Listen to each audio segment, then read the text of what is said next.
कौन कहाँ कैसे रखता है पाप पुण्य का लेखा जोखा।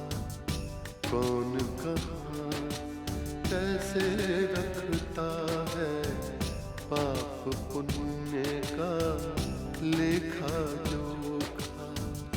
ओढ़ के चादर तू गुरूर की, ओढ़ के चादर तू गुरूर की, देता अपने आप को धोखा।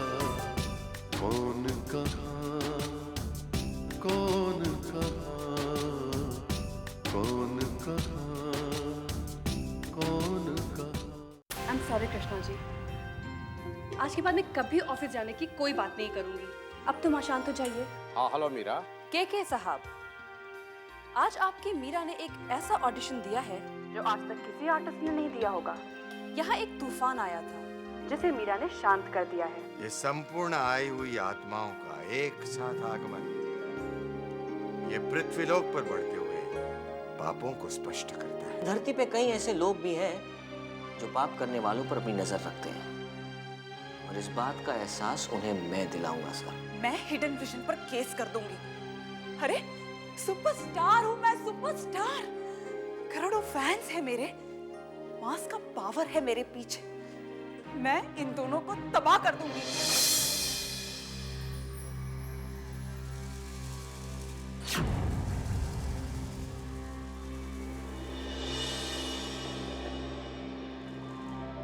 मैं पाप हूँ।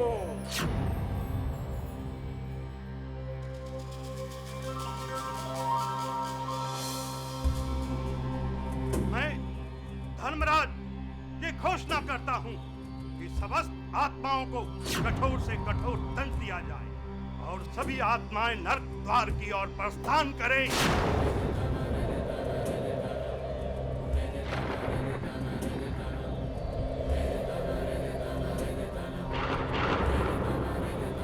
आप कलम दवात के अस्त्र शस्त्र रखने वाले आप उस पाप से युद्ध करेंगे जिसे राक्षसी प्रवृत्तियां सहयोग दे रही हैं। हाँ मैं युद्ध करूंगा मायावी कलयुगी पाप से। मैं युद्ध करूंगा।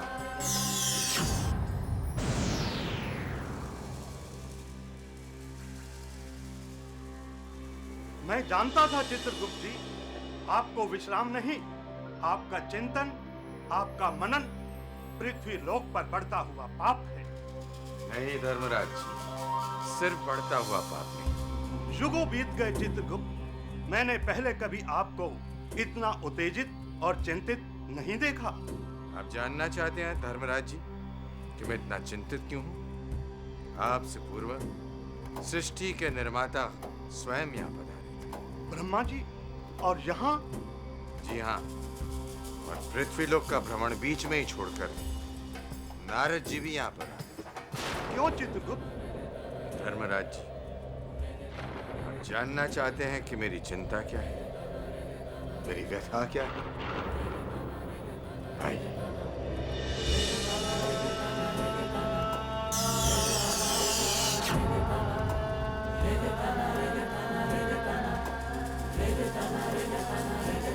पाप पुण्य का लेखा जोखा।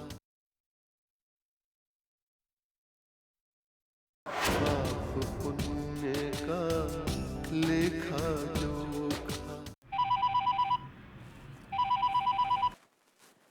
Sir, Mr. Tyagi from India wants to talk to you.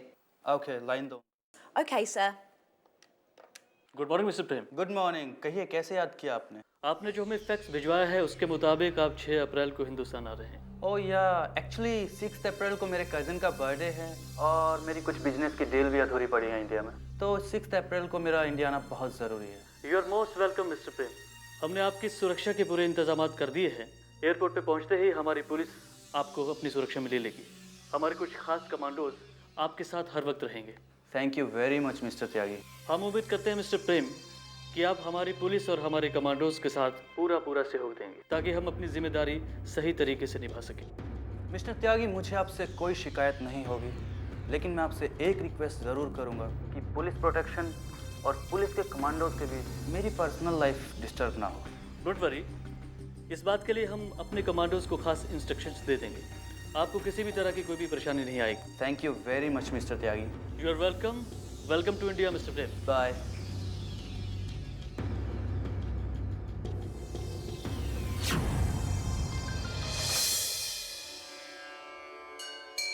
Bhavna ji ma'am. तेरे पापा तैयार हुए?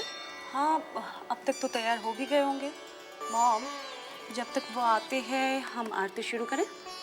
हाँ, वैसे भी उन्हें आजकल जल्दी निकलना होता है। भागवंती, भाई मैं निकल रहा हूँ, मुझे देर हो रही है ऑफिस के लिए। अरे सुनिए, आरती तो करके जाइए। आरती तुम लोग कर देना, मुझे देर हो रही है। देखो मेरे बहुत ज़रूरी अपॉइंटमेंट है, वो निकल जाएगा। और सुनो, आरती के बहाने अब नाराज़ मत हो जाना, तुम लोग कर लेना मिलके। मैं निकलता हूँ, प्लीज़। बाय।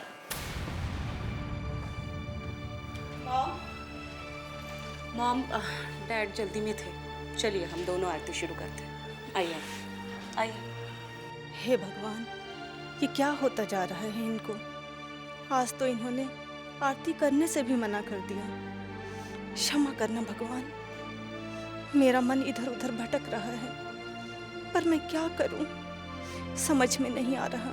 इस घर के रीति रिवाज संस्कार जब बड़े ही भूलने लगेंगे तो बच्चों से हम क्या उम्मीद रखेंगे? मैं आकर सारे अकाउंट्स चेक कर लेती हूँ मिस्टर चट्टा। Okay bye. मामा आपने बुलाया? क्या बात हो गई माँ? बेटा बात हुई तो नहीं है। आप इतनी परेशान सी लग रही हैं। हाँ बेटा, परेशान तो मैं हूँ, क्योंकि मुझे ऐसा लग रहा है कि भविष्य में कुछ ना कुछ होने वाला है। तुम तो जानते हो मैंने किन मुसीबतों से तुमको पाला है, बड़ा किया है, अच्छे संस्कार दिए हैं तुम लोगों को, आदर्श दिए हैं मैंने। मम्मा साफ साफ बताइए, हमसे कोई गलती तो नहीं हो गई? बेटा मैं तुम लोगों को क्या साफ साफ बताऊं, जब मुझे ही सब कुछ धुंधला होता नजर आ रहा है। बेटा मैंने तुम लोगों का उज्जवल भविष्य का सपना देखा है, जिस पर मैं कोई भी दाग बर्दाश्त नहीं कर पाऊंगी। मम्मा कहीं आपको ऐसा तो नहीं लग रहा कि हम कुछ गलत कर रहे हैं? हाँ मामा, आज अचानक कैसी बातें कर रही हैं आप? बेटा काफी दिनों से मैं तुम लोगों से एक बात कहना चाह रही थी।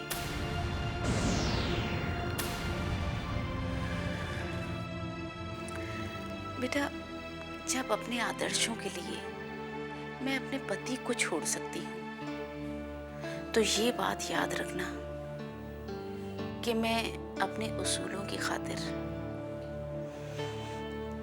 तुम लोगों को भी छोड़ सकती हूँ।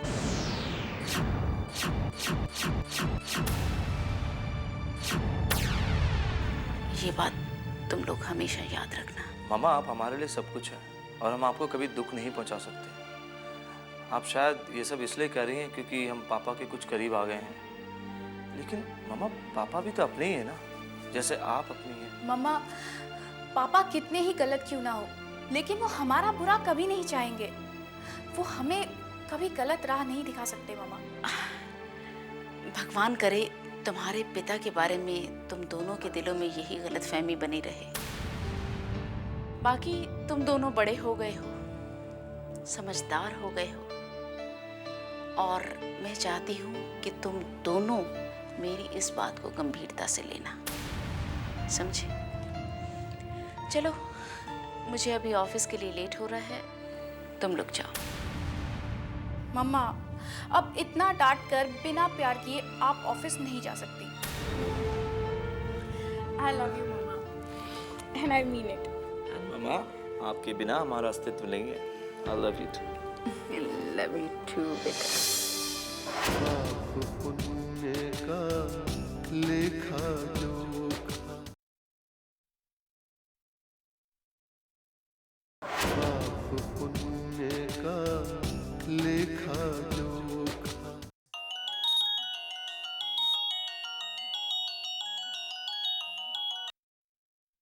हेलो। हेलो मीरा। माँ जी नमस्ते। नमस्ते, कैसी हो? अच्छी हूँ, आप कैसी हैं? मैं अच्छी हूँ। तुम बताओ, कृष्णा कैसा है? कोई प्रोग्रेस? अगर पत्थर को टुकड़े टुकड़े करना हो तो एक ही चोट काफी है, मगर बात अगर पत्थर को तराशने की है तो वक्त तो लगेगा ही। उसने तुम्हारे साथ कोई बदतमीजी तो नहीं की? मेरा मतलब है तुम्हें परेशान तो नहीं किया? नहीं, उन्हें समझाने के लिए पहले उन्हें समझना जरूरी है और वही कोशिश मैं कर रही हूँ। और उम्मीद की जा सकती है कि मैं अपने मिशन में, अपने मकसद में जरूर कामयाब होंगी। मेरा आशीर्वाद हमेशा तुम्हारे साथ है। कहाँ है वो? अंदर अपने रूम में बैठे होंगे शायद। बात करूँ क्या आपसे? नहीं, मैंने तुमसे ही बात करने के लिए फोन किया था। मैं वापस आ रही हूँ, ना चाहते हुए भी मुझे वापस आना पड़ेगा। कृष्णा का बर्थडे जो है और सारी तैयारियां करनी है। आप मुझे बता दीजिए, सारी तैयारियां मैं कर लूंगी यहाँ। नहीं, तुम्हें परेशान होने की कोई जरूरत नहीं है, मैं सब संभाल लूंगी। तुम सिर्फ मेरे कृष्णा को उसकी जिंदगी के मायने समझाओ, बस। बाकी सब मैं देख लूंगी। वैसे मैंने कार्ड्स का ऑर्डर दे दिया है, मेरे पहुंचते ही कार्ड्स भी आ जाएंगे। ओके? और मेरा आना वहाँ बहुत जरूरी है क्योंकि प्रेम जो आ रहा है। ठीक है? ठीक है। अपना ख्याल रखना और कृष्णा को बता देना मैं आ रही हूँ। जी, मैं बोल दूंगी। नमस्ते। नमस्ते, बाय।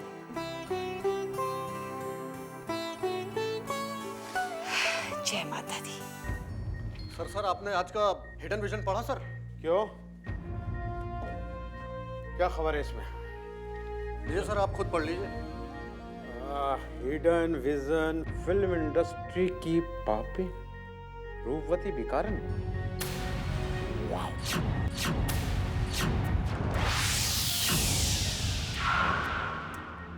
क्या बात है, क्या बात है। रोमी यार, इसका राइटर कौन है? चित्रांश। अरे वो तो मैं भी पढ़ रहा हूँ यार, लेकिन ये आदमी है कौन? इतनी आग कैसे भरी इसके अंदर? तो बिल्कुल धधकता ज्वालामुखी है। इसके बारे में मालूम कर।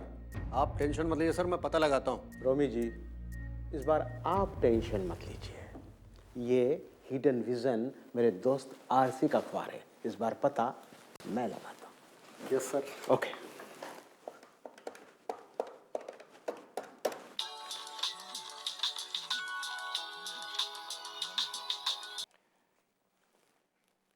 हेलो के, बहुत दिनों के बाद याद किया आपने दोस्त को। अरे यार, याद तो इनको किया जाता है जिनको आदमी भूल जाए। हम तो आपको हमेशा याद करते रहते। बताओ कैसे हो?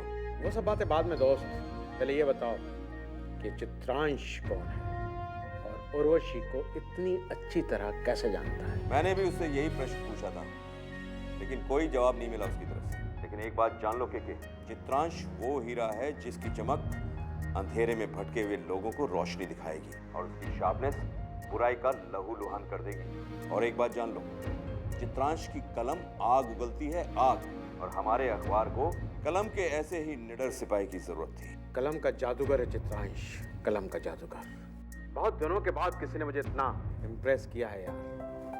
He is great writer. Okay के, बाय बाय। चित्रांश, चित्रांश, हर तरफ चित्रांश, चित्रांश, चित्रांश।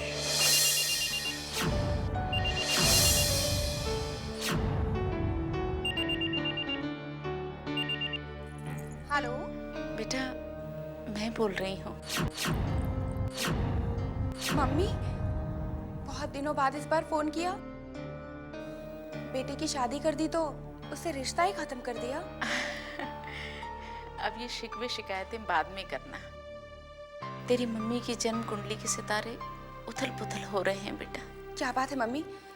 प्लीज आप साफ साफ बोलिए ना। बेटा, तेरे पापा की 6 महीने की जेल की सजा माफ हो गई है।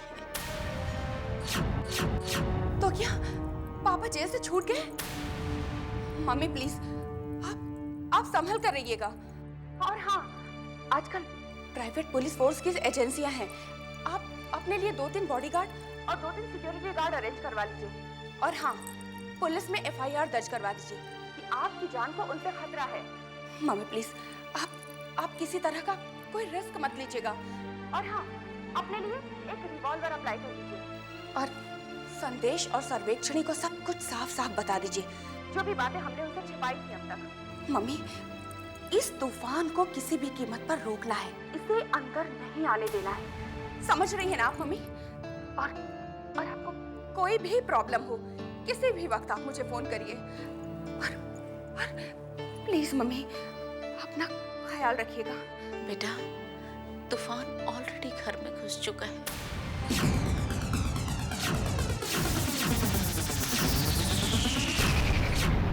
ये क्या कह रही है माँ? क्या पापा भी घर में? नहीं बेटा, अभी तो घर में कोई नहीं है, इसीलिए मैं तुझे फोन कर रही हूँ। बेटा, तेरे पापा ने अब नया ड्रामा शुरू कर दिया है। संदेश और सर्वेक्षणी को अपना निशाना बनाकर कोई नई साजिश रच रहा है। बेटा मम्मी, आप संदेश और सर्वेक्षणी को सब कुछ बता दीजिए। अब आप उनसे कुछ भी मत छिपाइए। बेटा, मैं क्या बताऊं उन्हें? मैं उन्हें कुछ भी कहती हूँ तो उसका वो उल्टा ही मतलब निकालते हैं। उसने टोटली उनका ब्रेन वॉश कर दिया है। मेरा दिल बहुत घबरा रहा है। मम्मी, आप ठीक तो है ना? कहीं पापा ने फिर से आपको तो? नहीं बेटा, वो ना चीखता है, ना चिल्लाता है, ना मारता है, ना पीटता है। जरूर किसी अपने बड़े मकसद को अंजाम देने की कोशिश कर रहा है। क्या हो सकता है उनका नया मकसद? बेटा, सब कुछ क्या फोन पर ही पूछेगी? अब तो जल्दी से यहाँ आ जा। बेटा, मैं बहुत अकेली पड़ गई हूँ। बेटा नहीं मम्मी, आप ऐसे मत बोलिए। मैं कल ही फ्लाइट से पहुँच रही हूँ, बिल्कुल परेशान मत होइए। ठीक है बेटा, जल्दी आ जा। बाय।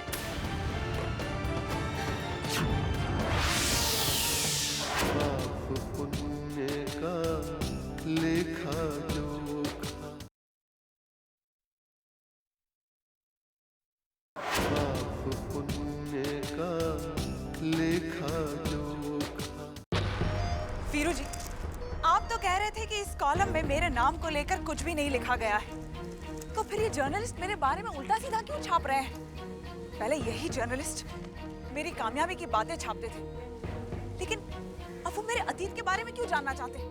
मैडम, किसी मशहूर शायर ने एक बात कही है, बता मुझे तो क्या हुआ, कम से कम नाम तो होगा। इसी बहाने लोग आपके बारे में बातचीत तो कर रहे हैं। लेकिन मेरी इमेज का क्या होगा? अरे काय की इमेज मैडम, इस इंडस्ट्री में इमेज बनती बिगड़ती रहती है। अगर इस लड़के ने आपके बारे में बुराई छापती है तो लोग आप में बुराई देखेंगे। कल को अगर इसी लड़के ने आपके बारे में अखबारों में अच्छा ही छाप दी तो लोग आपके नाम का मंदिर बना देंगे। नहीं वीरू जी, चित्रांश मेरे बारे में कभी भी अच्छा नहीं लिख सकता, और बुराई की तो बस अभी शुरुआत की है। आगे पता नहीं क्या क्या जहर उगलेगा। तो आप किस मर्ज की दवाएं? रोकिए ना उसे। मुश्किल है। जहां तक कि ये बंदा समझ रहा है, ये जरूर आपका पुराना आशिक रह चुका है, यानी कि पुरानी मोहब्बत जो आग उबल रहा है। वीरू जी, इन बातों का कोई मतलब नहीं है। वीरू बिना मतलब की कोई बात नहीं करता।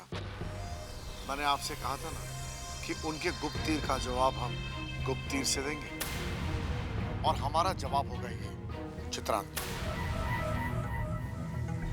मैं कुछ समझी नहीं, जरा खुलकर बताइए। सिंपल बात यह है मैडम कि अगर आपको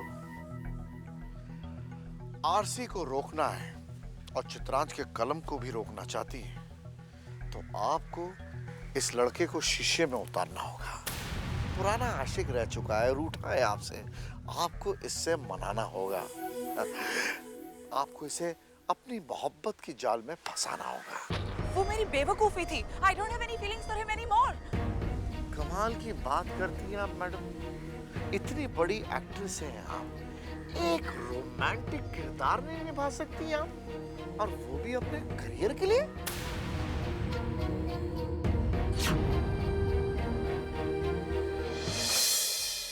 क्या मैं अंदर आ सकता हूँ सर? आइए। नमस्कार सर। अरे चित्रांश, बैठो। Thank you. चित्रांश, मुझे बहुत खुशी है कि तुमने मेरे अखबार के लिए एकदम यूनिक विषय चुना है, और इस विषय पाप पुण्य का लेखा जोखा के साथ न्याय भी कर रहे हो। Thank you sir. तुम्हें मालूम है, कुछ ही दिनों में ये कॉलम बेहद लोकप्रिय हो गया है। जिस लड़ाई की शुरुआत मैंने अपने अखबार से की थी, उसे तुमने एक नए मुकाम तक पहुंचाया है, और इसकी वजह से आज पूरी फिल्म इंडस्ट्री में हड़कंप मची हुई है। जी हाँ सर। और सर, अब मेरा अगला निशाना होगा अंडरवर्ल्ड। अंडरवर्ल्ड? जी हाँ सर। पाप पुण्य का लेखा जोखा कॉलम का अगला विषय होगा अंडरवर्ल्ड के पापी।